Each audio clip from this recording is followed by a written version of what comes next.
Okay, so Vega Jewelers varu presenting the bouquet. నమస్తే విజయవాడ. నమస్తే. Sorry Suma గారు, నాకు మైక్ ఇవ్వడానికి కొంచెం డిలే అయింది.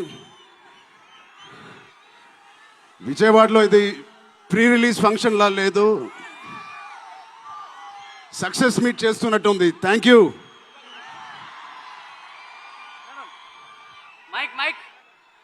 కేశినేని చిన్ని గారికి, దుర్గేష్ గారికి ఇంత గ్రాండ్ సపోర్ట్, ఇంత గ్రాండ్ ఈవెంట్కి సపోర్ట్ చేసినందుకు మీకు, మీ టీం అందరికీ చాలా చాలా థ్యాంక్ యూ సార్. ఇంత షార్ట్ నోట్లెస్ చేసినందుకు.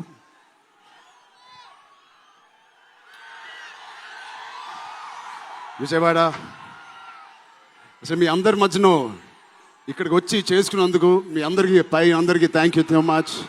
చాలాసేపు నుంచి వెయిట్ చేసినందుకు. ఇంత హీట్లో షర్ట్ అంతా మొద్ద అయిపోయింది అందరికీ. బట్ ఈ హీట్ని, ఈ ఎనర్జీని చాలా ఇంతసేపు ఎంజాయ్ చేశాం.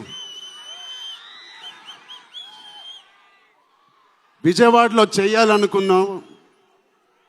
ఎప్పుడైతే డిసైడ్ అయ్యామో నేను సతీష్ గారికి చెప్పాను, ఇది మా లక్కీయెస్ట్ సిటీ.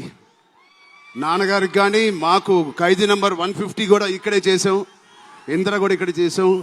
సో ఆ లక్ని కొంచెం మేము ఇంటికి తీసుకెళ్దామని ఇక్కడికి వచ్చాం. మీ అందరికీ, తమ్ముళ్ళకి, ఇక్కడ ఉన్న అన్నయ్యలకి, వచ్చిన అక్కలకి, చెల్లెలకి, మీ అందరికీ పేరు పేరున థ్యాంక్స్. అలాగే టీవీలో చూస్తున్న మా అభిమానులకి, వాళ్ళందరికీ చాలా థ్యాంక్ యూ. సరే, పెద్ది అన్ని విజువల్స్ చూశారు మీరు. పెద్ది ఎన్నో కథలు వింటూ ఉంటాం ఆర్టిస్ట్గా. కొన్ని కథలు విన్నప్పుడు నచ్చుతాయి, కొన్ని కథలు విన్నప్పుడు ఆశ్చర్యపరుస్తాయి. బట్ పెద్ది అనే కథ మాత్రం విన్నప్పుడు ఎక్కడో గుండెలో నా హృదయానికి చాలా దగ్గరగా హద్దుకుని ఉన్న ఒక కథ. ఇలాంటి కథ మా నాన్నగారు చెప్పినట్టు 10 సంవత్సరాలకు ఒకసారి వస్తుందేమో ఇలాంటి కథ. అలాంటి కథ నాకు వచ్చినందుకు ఫస్ట్లీ నా సుకుమార్ గారికి, బుచ్చిబాబు గురువు గారికి నేను మనస్ఫూర్తిగా థ్యాంక్స్ చెప్పుకుంటున్నాను. నా దారిలో, నా ఈ సినిమా జర్నీలో నాకు ఇలాంటి ఒక కథ ఇచ్చినందుకు. ఇది నా లైఫ్ లాంగ్ నా సినిమా లైబ్రరీలో వన్ ఆఫ్ ద టాప్ ఫిల్మ్స్గా నిలిచిపోతుంది.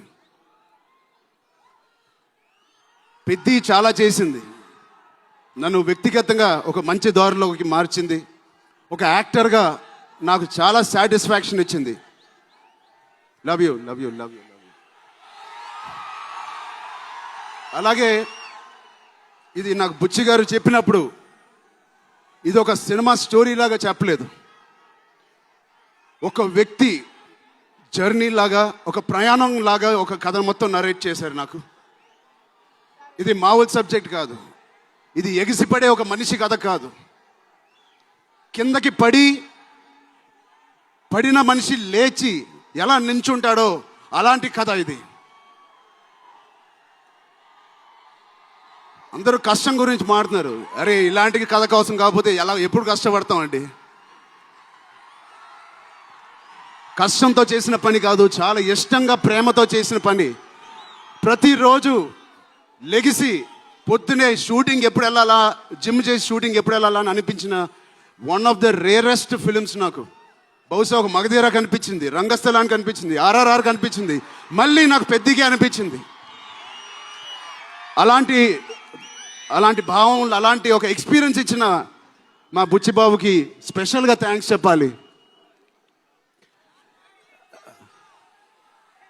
బుచ్చిబాబు ఇది నాకు కథ నరేట్ చేసి ఇంట్లో నిజంగా చాలా ఆశ్చర్యపోయిన, తన బుర్ర ఎలా పనిచేస్తుందో అని.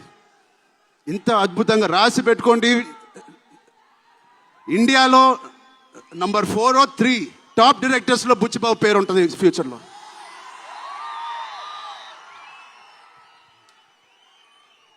సో అంత మంచి ఎక్స్పీరియన్స్ ఇచ్చిన బుచ్చిబాబు గారికి చాలా థ్యాంక్ యూ. ఇలాంటి సినిమా ఒప్పుకోవడానికి నాకు ఒకటే బలం నా మనసులో, ఇలాంటి సినిమా చెయ్యాలి అని. ఎవరు కాదు, అది మీరే మీకోసమే. నిజంగా ఏ ఆర్టిస్ట్కైనా వాళ్ళ అభిమానుల నుంచి, వాళ్ళ శ్రేయోభిలాషుల నుంచి ఇలాంటి ఎక్సైట్మెంట్, ఇలాంటి ఎంకరేజ్మెంట్ లేకపోతే ఎందుకు చేయాలండి సినిమాలు? హాయిగా ఇంట్లో కూర్చొని వేరే పని చేసుకోవచ్చు. మీకోసం చేతులు ఇరక్కొట్టడమే కాదు, రక్తం చింది కూడా పని చేస్తాను మీకోసం.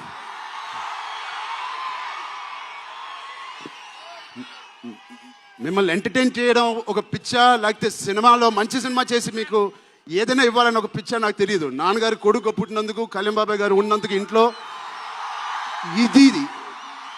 ఇది తప్ప నాకు ఇంకేం తెలియదు. బహుశా ఇంకోటి తెలుసుంటే ఇలా ఇంత పెద్ద ఆర్టిస్ట్ నేను ఒక ఫీల్డ్లో అయ్యేవాడిని కాదు.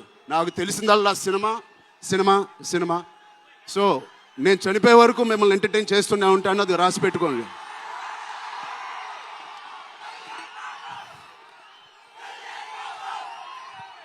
సో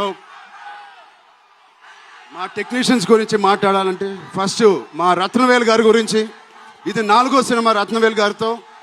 ఇంత బ్యూటిఫుల్గా మమ్మల్ని అందరినీ ప్రజెంట్ చేసి ఆయన సీనియారిటీని మాకు సపోర్ట్గా ఇచ్చిన ర్యాండీ గారికి ఆయన స్పెషల్ థ్యాంక్ యూ. అలాగే పనిచేసిన అవినాష్ కొల్లా గారికి థ్యాంక్ యూ సో మచ్. అద్భుతంగా ఇచ్చారు మా పెద్ద వరల్డ్ని. Naveen Nooli thank you so much, fantastic editing. మిగతా టెక్నీషియన్స్ అందరూ, మా అనంత్ శ్రీరామ్ గారు, బాలాజీ గారు, మా choreographer Jani master, Bosco master, thank you so much. మిగతా సింగర్స్ అందరికీ థ్యాంక్ యూ సో మచ్. మా సతీష్ గారి గురించి చెప్పాలి. మొదటి సినిమా ప్రొడ్యూసర్ లాగా కాదు, ఒక 50 సినిమాలు తీసిన ప్రొడ్యూసర్ లాగా ఆయన దీనికి పనిచేశారు. ఆయన ఒక పెద్ద కన్స్ట్రక్షన్ కంపెనీకి యజమాని. దాంట్లో కూడా ఒక నంబర్ 1 స్థాయిలో ఆయన ఎదుగుతూ వెళ్తున్నారు. ఆయనకి ఏం పని ఇచ్చినా ఇంత చిత్తశుద్ధితో, ఇంత డెడికేటెడ్గా చేయలేదు. ఆయన చేస్తారు.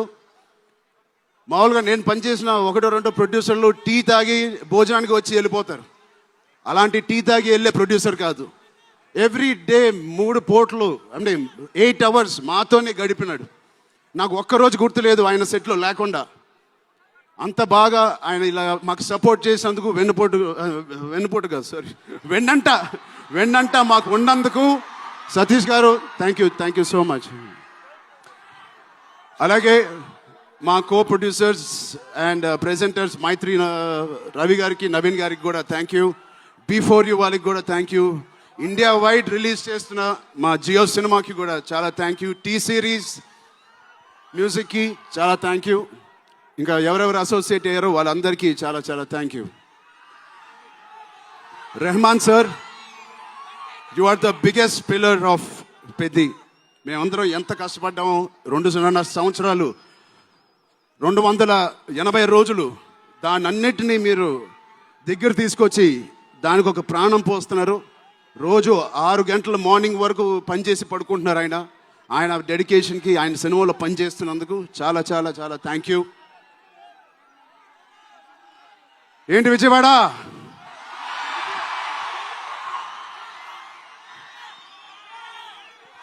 ఈసారి ఎవరి పేరు మర్చిపోలేదు కదా నేను.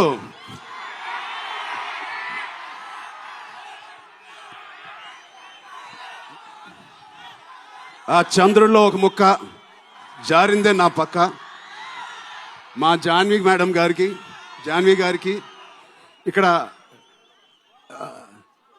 శ్రీదేవి గారు ఎక్కడున్నారో, జాన్వి గారు